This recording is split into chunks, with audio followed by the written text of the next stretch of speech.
Money, the one thing that makes the world go round, is the medium of global trade. It's the main reason we wake up early in the morning. Well, it's also the main reason we work late at night. Money is the value of wealth. It determines the quality of life and standard of living. And to many, money buys happiness because it also determines how rich and how poor you are as an individual and as a country. And the concept of money has been part of our civilization as Zambians for a very long time, for hundreds and hundreds of years, even dating back to the copper and iron age. And I'm not only talking about the barter system. Let me show you one of the oldest forms of currencies that were being used in prehistoric Zambia. Let me not confuse you. Do you see this Zanaco Bank logo or this Zika's logo? These symbols depict the copper ingot, which was used as money or currency during a trade in prehistoric Zambia. You can also see this symbol on the University of Zambia and the old Bank of Zambia logo. And other old forms of currencies that were being used from the Stone Age to the Iron Age period include cowrie shells, salt, grains, game meat, ivory, pottery, dry fish, guns, and slaves. And during the European colonization of prehistoric Zambia, this brought in the introduction of paper currency.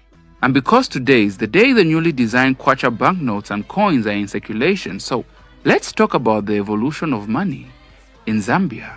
The Zambia International Investment Forum is... We have the Zambia International Business Advisory Council.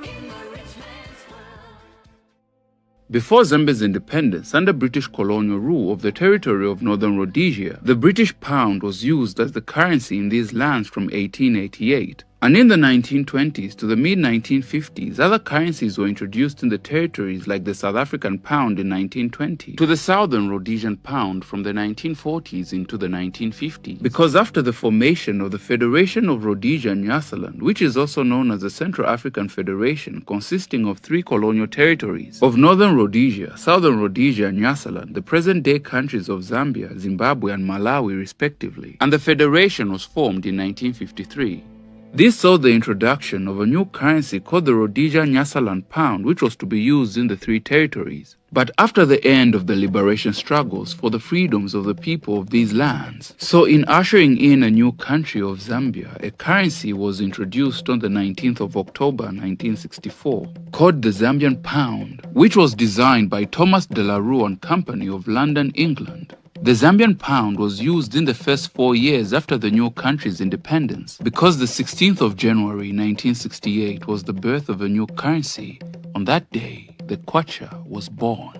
The morning, the new dawn, the new day. The Kwacha came into circulation in what they called the D-Day. The new currency replaced the pound and shillings for the Kwacha and the Ngwe as coins. Kwacha Ngwe. This came as a government policy decision to decimalize the national currency. The Kwacha comprised of banknotes and coins from the 1 Kwacha, 2 Kwacha, 10 Kwacha and 20 Kwacha notes, and the coins from 5 to 50 Ngwe. The money would have a portrait of the founding father and first Republican president of Zambia, Dr. Kenneth Kaunda, and other national symbols and monuments. And the original rate for 1 Kwacha was equivalent to $1.4. And yes, the Kwacha has seen different designs throughout the years from the 1970s during the one-party state, into 1980 with the highest denomination still being the 20 Kwacha note. But with the falling of the copper prices, this being one of the many reasons of the declining of the Zambian economy, with the state of high inflation in the country, so in order to meet public demand for cash, the Bank of Zambia issued the circulation of the 50 Kwacha notes, and later the circulation of the 100 Kwacha and 500 Kwacha banknotes in 1991. And after Dr. Frederick Titus Jacob Chiluba won the 1991 elections to become the second president of the Republic of Zambia, under the movement for multi-party democracy government, ushering in the Third Republic, a new era of economic liberation, this led to a new design of the national currency. And on the first day of February 1993, the new currency was in circulation. This saw a design change in removing the founding father Dr. Kenneth Kaunda's portrait on the money, but still maintained the features of the fish eagle and the freedom statue with other important monuments and wildlife.